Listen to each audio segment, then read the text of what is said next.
like what I noticed in the videos that you're posting on Instagram and YouTube and that kind of stuff, your own practice, Yeah. is kind of like a general lackadaisicalness of initiating hand speed.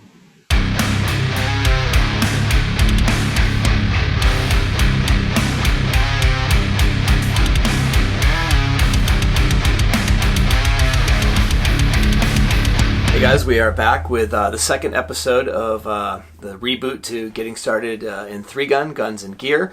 It has been a very wild ride up and down the scores of carry optics for me, and in a couple of weeks we'll put out a video of that progress. I want to get one more 3-gun match in with all the correct open class gear. My dissident arm shotgun comes this week, and I've been playing with some new handguns. It's super fun, and we'll get into all that in about 2 weeks from the time you see this episode.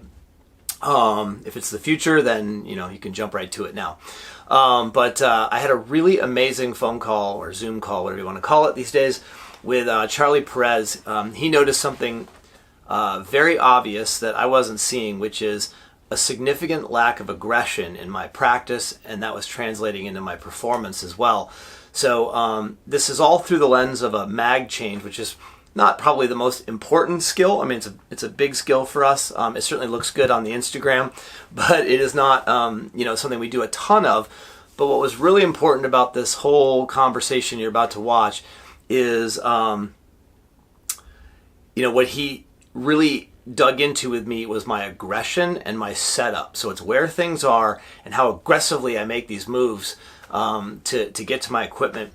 And what I really got from it too is when you inject the aggression into your hand speed, it also injects aggression into all your movement. And so most of what we're doing when we're drawing, when we're reloading, when we're going for a mag change for our pistol, whatever it is going to be in a moment of movement on the course of fire. And when you inject that hand speed into whatever that administrative skill is, it immediately injects it into your feet, into your body, into your motion, and gets you moving. So shoot smooth, move aggressive really seems to be a kind of where I'm at the moment, and it falls apart because I don't have the muscle memory yet to do it every single time. So I'm starting to see some of this kind of make its way into my shootings. There was definitely I was kind of plateaued, and then it started to dip, and then as I added these new skills in, and then I'm starting to kind of come back up now above where I was before. So I've moved into, in carry optics, some of that low 60% versus high 50% off the top guys. Nothing I'm gonna write home to mom about, but it's certainly, I'm starting to see this motion. And the other thing I would say too, especially for you 3-gunners, is one of the real benefits I've gotten from shooting USPSA so much this year is their scoring system really allows you to actually see how you're doing from match to match to match. Where in 3-gun, you're really always kind of chasing a guy who's a little better than you. But when you beat them, you don't know if they had a bad day or not. But with the USPSA system, you can really start to see the performance show up. You can see it in the number of hits you're getting, the alpha to Charlie to delta ratio. You can see it in hit factor in a way you just can't see it in 3-gun. So it's enough of that. Look for a new video in a couple of weeks. Until then, really, the next 35 or so minutes with Charlie Perez is full of gold. I highly recommend watching every bit of it for those of you that are interested in learning something new today. So hope you guys are well, and there'll be a short note at the end. What I've been doing is I kind of took your formula, and I just take where I am in the overall as a percentage, right? Mm-hmm. And then I take all the targetry and my time and give myself a hit factor for the match. Yeah, match hit factor, that's good.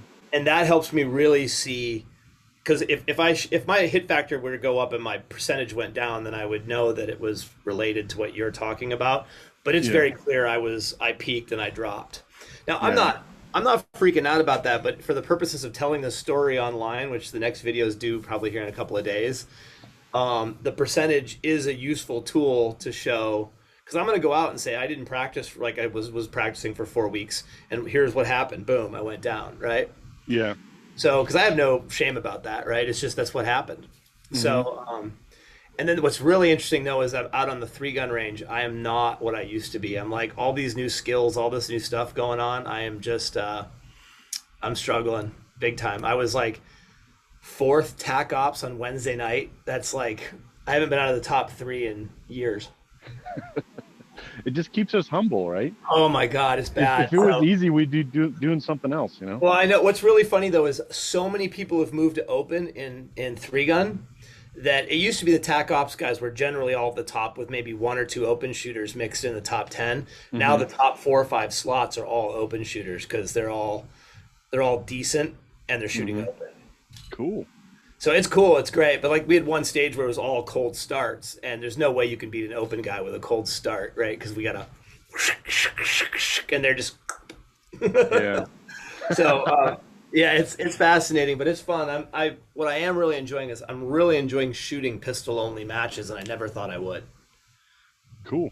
So that's Well, cool. so the stuff that I wanted to talk to you today about, I Yeah, think is, I mean, it pretty much translates across all gun games, so to say. cool. And like what I noticed in the videos that you're posting on Instagram and that YouTube and that kind of stuff, your own practice Yeah, is kind of like a general lackadaisicalness of initiating hand speed.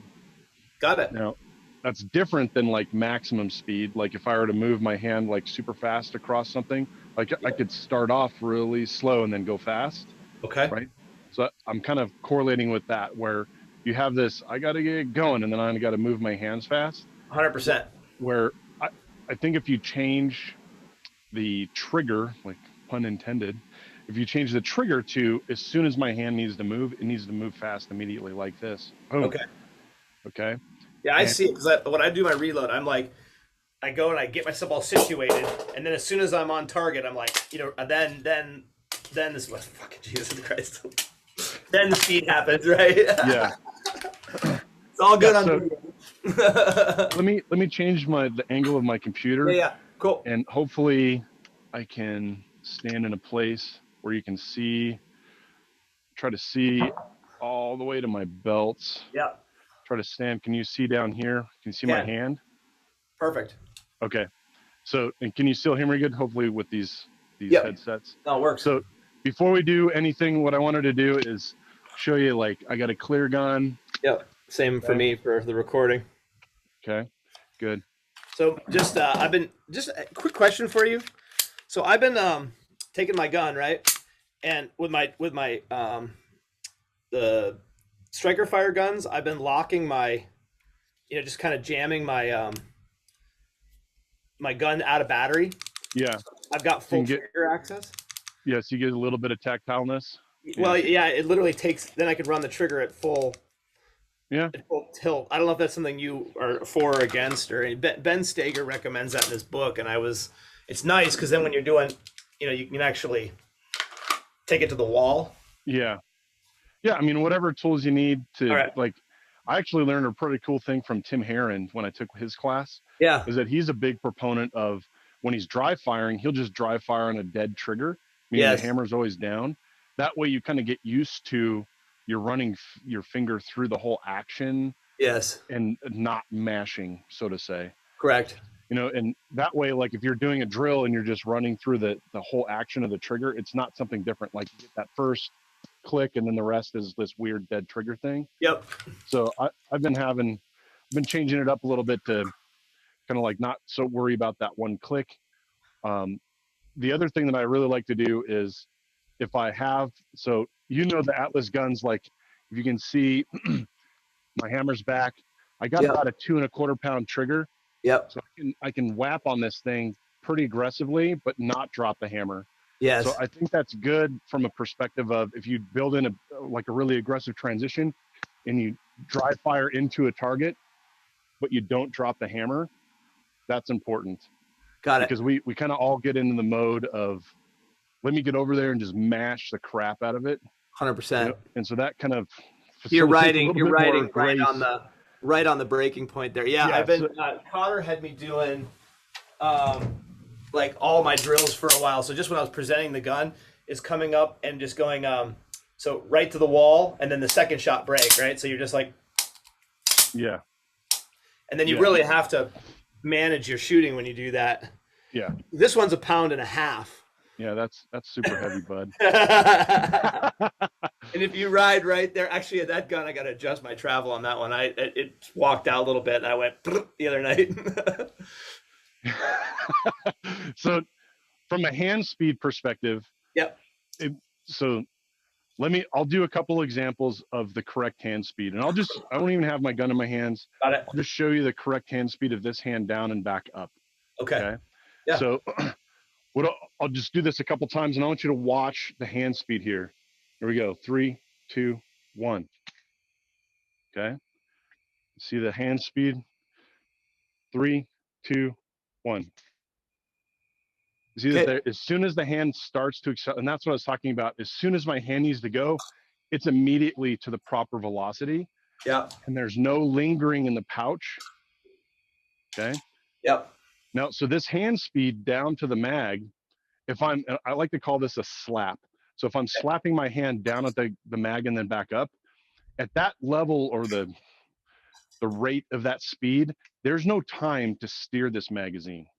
Got it. Does that make sense? Yes, it does. So if like super like bad scenario, let's say that I put my pouch like this. Can you see this mag sticking up at the wrong angle? Yep. So if I were to reach down for this, I would have to break my wrist to grab it, to grip it. Yep. And then it's straightening out at the worst possible place right at the gun. Right at the gun. Okay. So a big thing, and one of the cool things about the latest rule changes with USPSA is you can put your mags wherever you want. You can put them whatever angles. So it's really important, I think, that if we're going to do this slapping, this aggressive slap down and back up, we need to maintain a straight wrist. Because I want to do this stuff with gross muscles, meaning I don't want to, like, if we think about the strength of my arm this direction with a straight wrist versus the strength of this muscle, Yeah. right? My wrist is way weaker than my whole arm, right? So I want to do this pounding down to this mag and back up with a straight wrist. So if we look at from a perspective of this wrist, if this is my shooting position and I come down, look at how straight my wrist is when I'm gripped onto the mag. So I'll show you a couple of different angles here.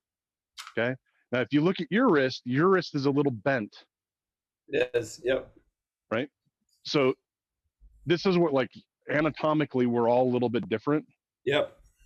So where we are at, like our pouches are on our belt, like the registration, the horizontal registration of where it's on the belt and the tilt of it is going to look a little bit different for everybody because everybody's a little bit different, right? Yep. It looks like you're wrenching your stuff. Well, I'm just gonna get this first one in position, right, and then I'll deal with the second. I care less about the second one. Other ones later. Yep. So I'm finding this has to be damn near flat for me. I mean, that's incredible. So right now I'm essentially, for me to get it flat, which is what you were asking for. Yep. I'm basically, I mean, the mag's damn near flat. Yep. And that's to be like, it looks like from your elbow to your wrist is pretty long. Okay. And usually people with a long forearm end up with a lot flatter mag. Does that make sense? Okay. 100%. Okay. Okay. So this is where, like, don't even worry about having your gun out. I just want you to have your hands in a grip motion, and I want you to slap down to that mag. Faster, more aggression. Bam, there we go. Boom. Yes. So I would say, and this is the humbling part, is that second slap that you did was almost there. Ah, sweet. Okay, good. Right? So it needs to be, and when I say the almost there, once your hand is accelerated, that's fast enough. Okay? Yeah. Your hand speed down and back up, you're not lingering in the pouch, which is great. What I need you to really focus on is that initial acceleration. Yes. That was perfect right there. Yes. Boom. Oh, that's different. Yep. Now, once we get this, it's important that I have people focus on this fast hand speed down and back up. Yep. Because once you build that hand speed, it's going to basically dictate the trajectory of this mag coming up. Okay. Okay. Now, like a lot of people will bring, so this is how we incorporate the gun into the mix. And that's why I start people out with just using their hands. Yeah. Now, A lot of people will pick a place. They'll say, I'm just going to randomly bring the gun down here, and then I'm going to steer this magazine to my predetermined location of the mag well. Sure. Well, that doesn't work if we have really fast hand speed and the trajectory of the mag is up here. I got it. Right? So if the trajectory ends up being up here, the solution is, let me bring the gun up to meet. So what we really need to do is a bunch of loads where we do it. So if you watch my hands here really quick, let me see if I can come. Oh, this is good. What I'll do is I'll artificially bring the gun back lower than it should be. Okay. So we do this, we go, okay. So the solution here isn't this. The solution is this. I got it. Okay. That's interesting. So what I need you to do is do a bunch of, we're going to do a bunch of iterations of, let me get the load to where they're almost meeting, but they're not inserting. And then we're going to tune the position of the gun to match the trajectory of the mag. Okay. Does that make sense? Yeah, it makes I got enough video of me fucking sticking mags into my hand to know that my gun's out of position when all right. So you're saying, so I need to bring. But a faster hand than that. Okay. Because if we slow our support hand down, that's going to change the upward trajectory of the mag. There we go. So now you're going to have to bring the gun back and up to meet that trajectory. Okay.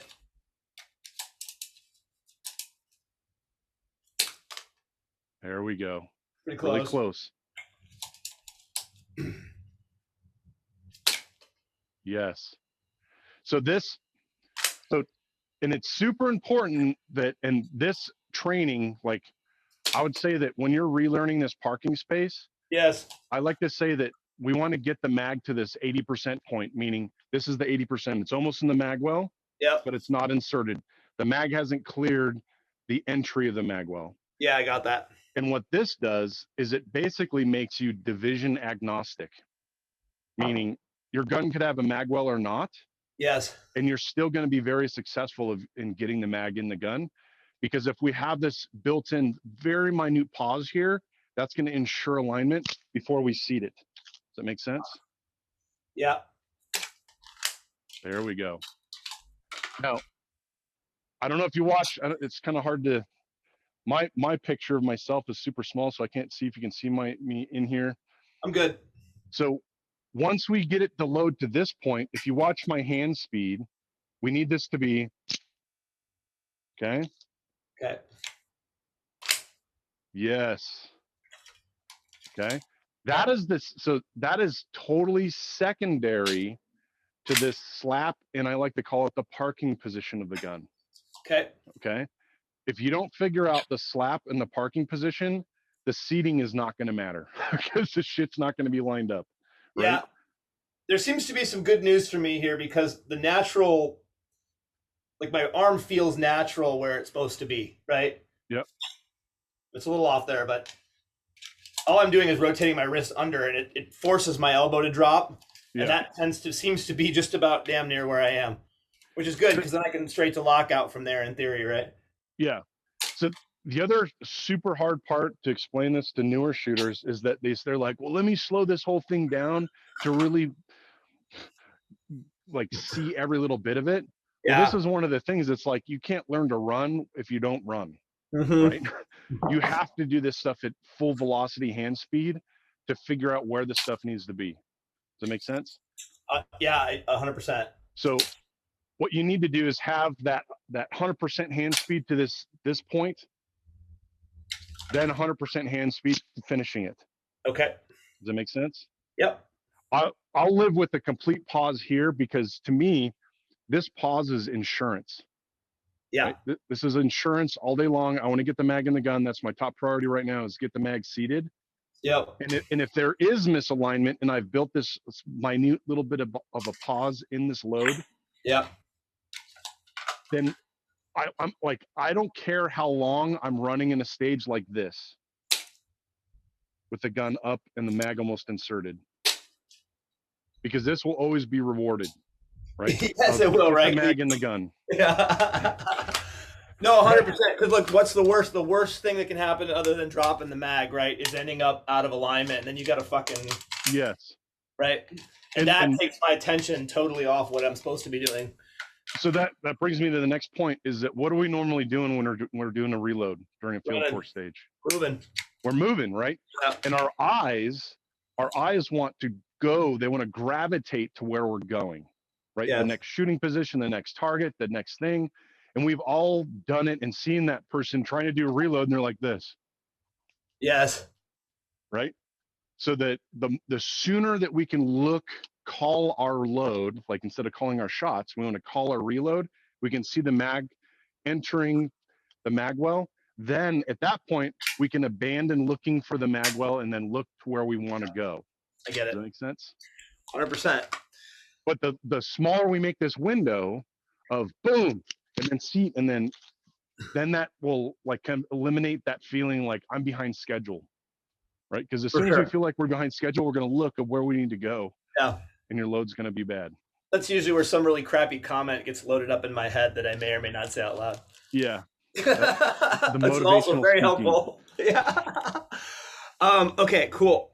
Can I bother you for one more detail? Yes. So, because what you brought up for me is, I think, something I'm missing everywhere. Mm-hmm. I think my general rule of thumb right now, and I think it's really costing me a lot, is like, let's take the draw for a second, right? So I'm like, I want to make sure my hand's so good on the gun right here that then when I bring it up, I can go fast, right? Yeah. So it's the same thing on the draw. As soon as your hand starts to move in velocity, like acceleration immediate. So it should just be like, bam. There's no pause here. Like if I think about building my grip, yeah. As soon as the gun is, the front strap is touching here on my middle finger, and as soon as I feel the back strap here on the palm of my hand, it's coming out. Right? So I don't know if you can see this. So super slow motion. If you look at my fingers, as soon as I have this amount of touch, like these fingers aren't even around yet, I'm starting to come out. Then as soon as the gun's about here, my grip is finished. Right? Now the thing about like a big problem that a lot of people have in building a grip on the gun while they like on a super aggressive draw is that, let me change this angle of this. So you can see the angle of my gun. I'm standing in a normal, I'm standing here, I could talk to you all day stance. You see how my gun is tilted that way? The top of it is tilted out that way a lot? Yes. That is not the proper place. My grip would be over registered this way if I'm in this stance. Okay. If I'm in my shooting stance, where's the gun now? It's straight up and down in the correct place. Okay. Yeah, got it. So a lot of people, unfortunately, will set up the position of their gun in a, I'm going to stand here and talk to you all day position. But then when they go to run or take a step, the registration is off, and then they want to slow down their draw. Yeah, I'm just looking at the way this particular holster is set up. As soon as I go down, it cants the gun in, right? Yes. So you may have to, and that's why mine's artificially out that way when I'm in a normal stance. Yep. Okay. I haven't selected another thing to consider this was the old one that I had around. So usually when we are taking a step, usually when we are in a field course stage, what are we doing on a draw? We're usually taking a step in the direction we need to go. Yeah. Can you see? I have to lower this a little bit more. Oh, that's good. I get a sense of it though. So if you watch the angle of so I'm in a shooting stance. Can you see my gun here? Yep. Okay. I'm going to take a step with this leg, and I want you to just watch the angle of the gun. Yep. Okay. See how much it's tilting in? Yes. Right? So in that scenario, if I were to go this direction, if I take a crossover step, look at the position of the gun, stays a lot more consistent place. So that's an important thing to think about from a strategy perspective, because usually we're like, at least in USPSA matches, there's a lot of stages where you start where your toes are touching a fault line, you're standing outside the shooting area.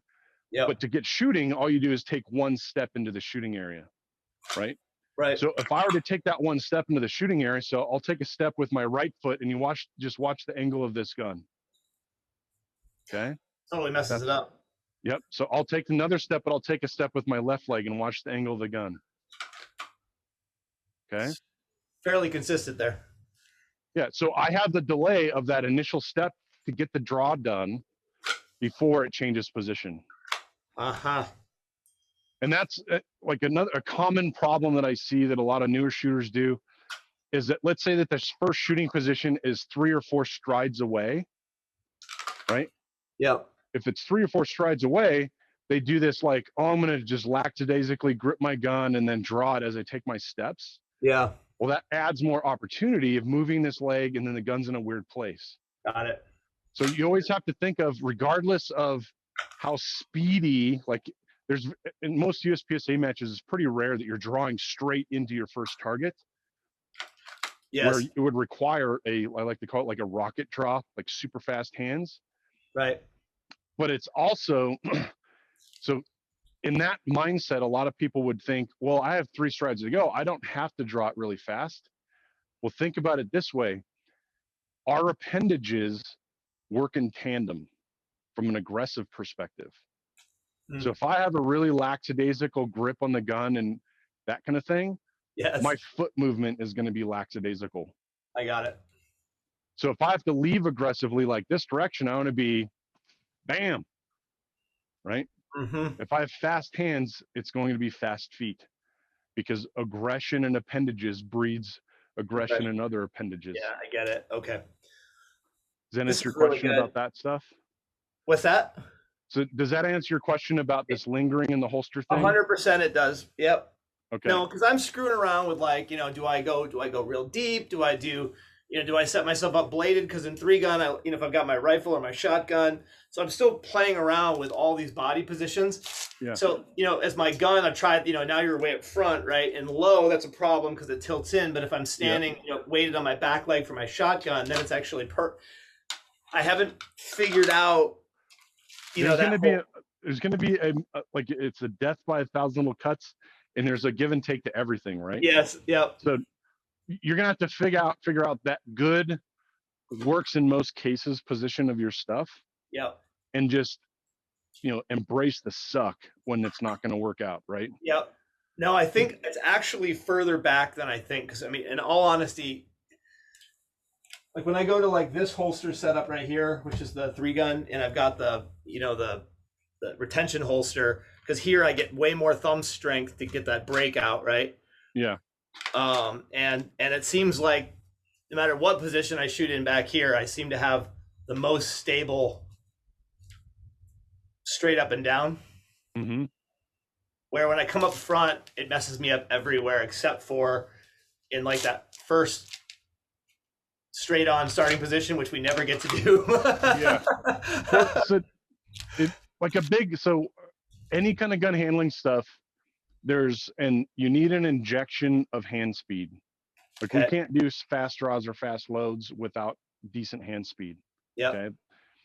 Now, we also have to have very efficient hand speed, right? So that means that, let's say that I had my holster, let's say that my gun was back here. Yeah. Well, if you look at my shoulder, so I'll super slow motion draw my gun, and I want you to see what is moving in my body.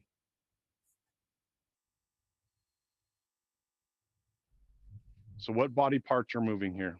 Shoulder, elbow. That's about it. Is my head moving at all? Not at all. How much is my shoulder changing in height here? Very little. Very little. Okay. So let's say that my gun was back here. If you just watch the mechanics of my shoulder, anytime we have this up or down registration of a shoulder or movement of head and that kind of stuff, that is time. It's time, and it's also inconsistency. Yes. Right? So when we try to inject hand aggression in these, like, we're moving a lot more muscle groups, it's harder to do that stuff consistently. Yeah. Right? So if you think about like a super slow motion gun handling scenario of, let me move the least amount of stuff possible while I'm doing this, same thing with the reload, right? So if I'm doing a reload, what's moving here? It's all the same stuff. It's all the same stuff, right? So that's the other part of it, right? So if we have to move a bunch of small twitch muscles and big twitch muscles all aggressively, Yeah. you're going to have less consistency, Yeah. right? So we want to move the least amount of stuff possible. Then we can inject precision aggression into that, and then it's very consistent. Huh. Cool. It's amazing. Make sense? It makes a ton of sense. It's just hard to discover on your own in a basement. Yes. So one thing that I wanted, so we were talking about, we started out with this first pouch. Yeah. I think you may have to do a little bit more homework on that specific position of registration this way on your belt, Okay. and the tilt angle of it, right? Yeah. And as you start slapping down to these things, where this mag hits the palm of your hand, that's going to tell you if your stuff is in the right place from a horizontal registration perspective. So it should be hitting the base pad should be hitting the meat of your palm if it's up here, right? If you keep hitting here, it needs to go more this direction on your belt. If it keeps hitting the heel of your hand, it needs to go this direction on your belt. So right now it's hitting me just like that. Good. But how did you grab that? You're like, doo, doo, doo, doo. Yes. Yeah, but same. I mean, I'm just looking at the. Good. So, and this is what I want you to do, is that even on make ready, you're like, oh, I'm going to make ready. Aha. I'm going to get the, like, anytime you interact with that thing on your belt, it needs to be fast hands. I got it. Okay, that's cool. There's no option to be not fast hands. No, but I've got a really cool, I look amazing when I get ready with all my shit. We all want a GM make ready, right? So the next thing, so that's my round, the whole thing, man. It's like so talking about the next pouches, okay? Yeah. So for all of us, like, to make sure that this slap continues to function, we need to maintain a straight wrist, okay? Yep. So I'm going to take this first mag out of the equation. Okay. Now I'm going to the second mag.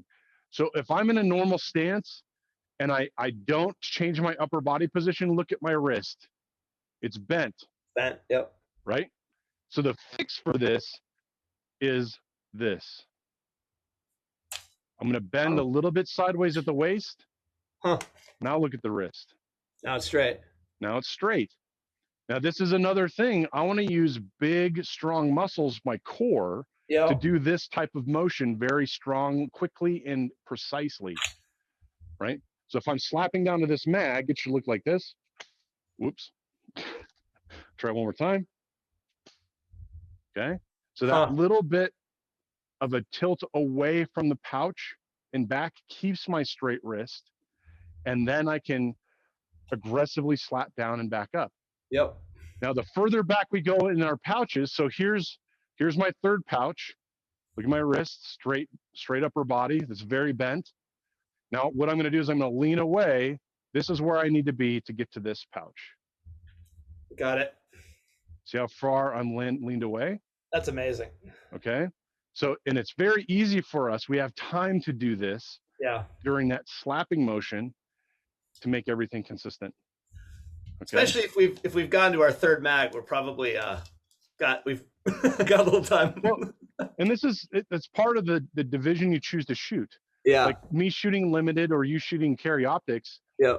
There's the most of the time, I'd say that probably 90% of the time you're going to do one reload during a stage. Yep.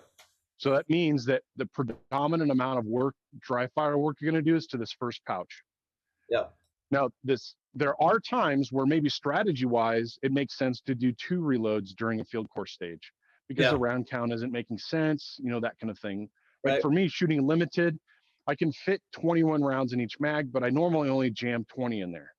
Correct. So once my stage plans get to about 18 rounds in one mag, then I'll regardless of if I have to do a reload and finish one target, that's what I'll do. Got it. Like, because I know for myself, my behavior is if I, let's say the stage is a 22 round stage, I could load 21 plus 1 and shoot that stage. But what I know is, I don't have any makeup rounds and I can't turn off that shot calling engine. Yeah. So I'm going to shoot the whole stage consciously, which is going to be slower. Correct. Versus saying, I'm going to just do a reload during the stage, even though I don't really need it. That way, if I need a makeup round, I'm not going to be distracted by it. Got it. And everybody has a little bit of different, like based on the division they're shooting, that kind of stuff, how many rounds they want to shoot in every mag, which makes them feel comfortable, or this feels normal. Like Yeah. I've shot a ton of years in limited, and once my round count gets to about 17 to 19 rounds, that's when the itch in the back of my head's like, you might Mm-hmm. run out, you might run out. And when I have that feeling, I start shooting consciously instead of subconsciously because I Yep. don't want to run the gun dry. Yep. And that's I definitely know that from the shotgun space. That's the place in 3-gun where we're constantly riding the edge of like, what's the amount to carry, what's the amount to have, because all that, it's not like magazines to take up no space or Yeah. an easy change. You've really got to make a conscious decision. And there are times when you go to slide lock intentionally in order to, and it's dumb, but Yeah. yeah. So one last thing I want to point out about the reload is we talked about discovering this parking space of the gun based Yep. on the trajectory of the mag. Now, Yep. what I found when I was relearning this reload stuff is that if we look, let me see if you find something in the background, look at the height of my mag well. This is Yep. my shooting position. This is my reloading position. What's the height difference? Shooting position, reloading position. It's nominal. I mean, it's Very almost similar, right? Yeah. Yep. To me, so feeling wise, this feels like I'm doing this. Yes, it does. I got it. Okay. I So know. I noticed you're that. going to have that feeling like I'm raising the gun a ton, Yeah. even though it's coming back and staying at the same height. Yep. Okay. Now, one advantage, a huge advantage of keeping the gun high is usually our head point matches the mag well. Okay. So if our parking space is down here, our head is going to tilt down, and it's actually very tough for us to change directions balance wise if we tilt our head down. Yes. Okay. So, and what are we normally doing when we're doing a reload? We're exiting a position. Correct. We're hauling ass. We got to leave the position aggressively. Yep. If the gun is high, our head is going to be high, and we can change directions very comfortably and from a very balanced position. Huh. Okay. Really good. Now, the thing that may look weird for some shooters is that if I'm really getting after leaving a position, my upper body is going to lean that direction. Okay. So let's take this upright shooting position, loading position. If I'm standing here, the gun is very high. I'm not going to change this relationship between the mag well and my face, but now I'm going to change my upper body to, I got to leave this position. Does this make sense? Yeah, it does. So some people would say, dude, you're lowering the gun a ton. Well, in reality, compared to my face, it is not changing position. Huh. Okay. So don't get distracted by, I need to leave and the gun is a little bit lower. As long as this correlation between, I like to think of it, my chin needs to match this mag well. As long as those two things, and I'm not doing this with this arm, Yeah. then we're going to be good. Got it. Now, the last thing I'm going to point out here is that our arms, like if you make a fist, okay, so make a fist, straight wrist, take your other arm and try to fight against that, try to collapse this arm. You can usually do it very easily. Yep. Now I want you to take this wrist and cant it out like this. Yep, open hand, cant it out. Now give yourself resistance. It's Pretty way strong. stronger. Okay? Yep. This strength, like these guns are heavy, right? These guns are pounds. Yeah. Right? And if we're running around aggressively, and if I have a curled fist, straight wrist, it's much more difficult to keep the gun from doing this. Okay?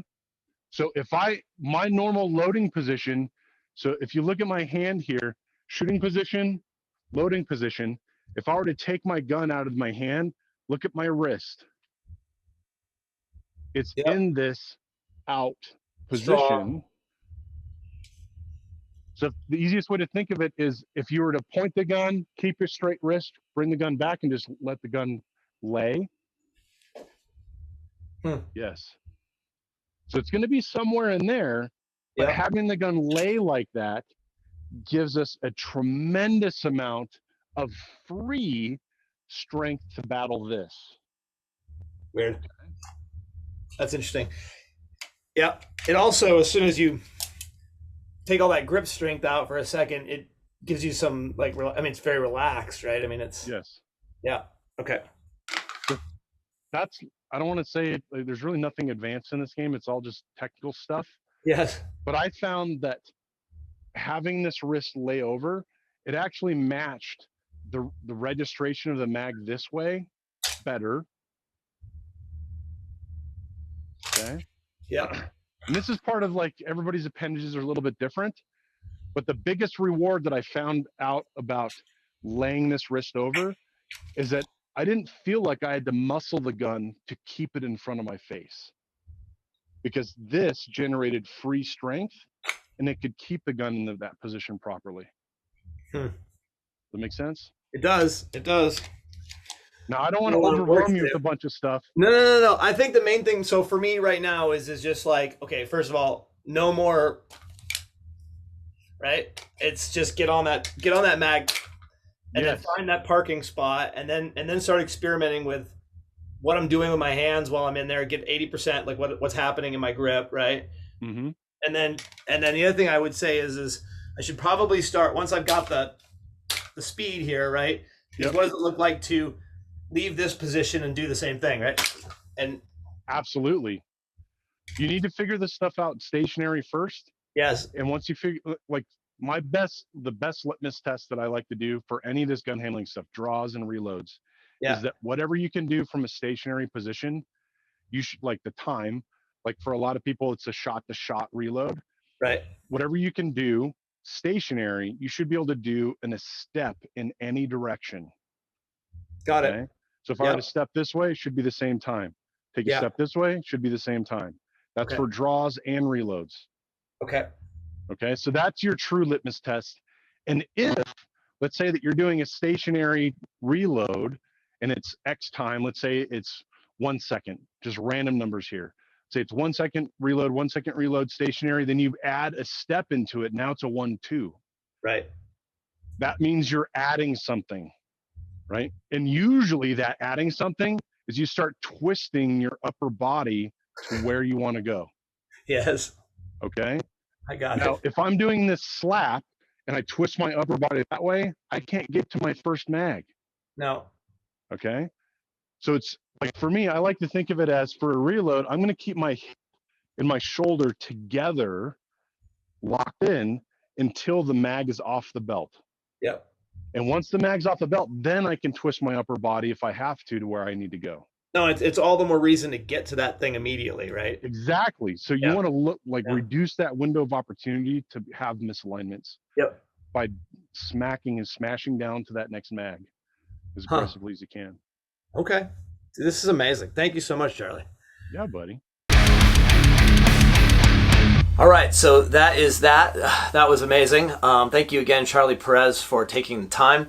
I do want to just say a couple of thank yous right now. There are some people that are making this possible this year when things are hard to acquire. So first of all, thank you to Supervel Ammunition for helping me acquire ammo when I've needed it this year. Mike Stoker and the guys over there are awesome. I want to thank Arns and Arms. It's my local gun shop. They've done an amazing job in helping help me source equipment and guns when everything is tough to get. And then, of course, huge thank you to Atlas Gun Works for everything. Adam, Morgan, and the whole crew over there are colleagues, but also really good friends of mine, and I just really appreciate all their support this season. And we'll see you guys in a couple of weeks when we go over all the scores from the last 2 months and deal with my shame.